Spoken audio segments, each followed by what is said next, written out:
Hey everybody, it is Eddie here from Dilleen Property, and today we're talking about a topic, property investing.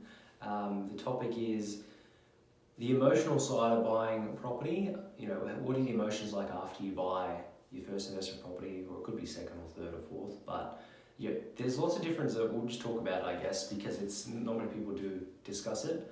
And there's always ups and downs with buying, purchasing investment property and building a property portfolio. Whether you're buying one or two investment properties, 5 or 6, 15, 20, there's lots of different emotions that come into it. After about, say, 3, 4 properties, for me, it was a lot of emotion, I guess, dealing with the expenses, the council rates and the water rates and all that kind of stuff. It's a lot of things. After, when you start to build a portfolio, it's kind of like managing businesses is what I've learned. The tens of properties that I own, they're pretty much like all small businesses that I look at. Pretty much they've got income, you pay your mortgage, your council rates, your water rates and all, etc., etc. But I pretty much look at them as little businesses.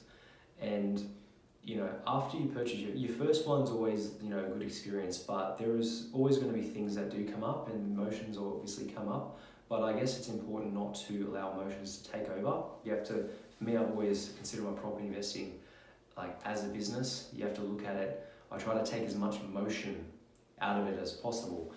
When dealing with, money, business, emotions, property, emotions can really kill a deal. It can really stop you from moving forward in life financially. Emotions can. So it's really I guess, very important to try to stay on top of your emotions. I know it's easy to say that, but in terms of building a portfolio, things might come up, such as, you might have a water heater break, and that might cost you $1,500 or $1,800, fix it. You might have some cosmetic things that over time you're going to have to fix. It might cost you a little bit of money. From my experience, if I only bought the first property because after that I had emotion, like I had to fix a water heater, the fans, I had to get the fans fixed and all that kind of stuff, and it cost me $200 here, $300 there, $500 here and all that kind of stuff. But if I were to let the emotions take over and just say, oh, I've got to, pay $200 here, $500 here, $1,000 here, and let the emotions take over and just associate owning that property with paying expenses, and just make that think in my head, like, oh, that's cost me money and all that kind of stuff. Those things always come up. Things will come up like that.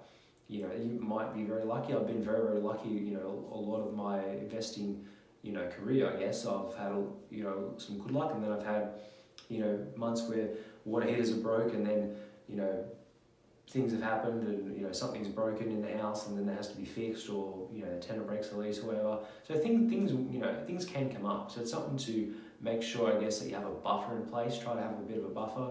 I know for me, I pushed myself pretty hard, and sometimes I went without having a buffer just to buy the next property, and then I slowly started to bring the buffer back into place and have like a cash savings in case anything goes wrong. So it's really comes down to your personal circumstances and how, I guess, hungry you are to build your portfolio. It depends on how quick you do it.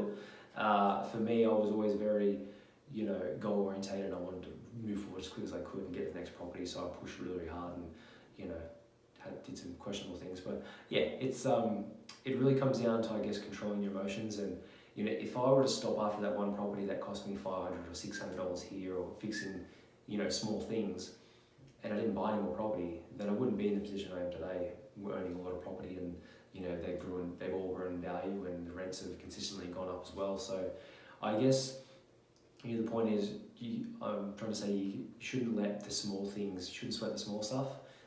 Try not to let the emotions take over with building your portfolio. You've got to keep trying to push forward, and that's what I've done, and it's definitely worked. So I guess, I hope that helps. Just try to deal with the emotions.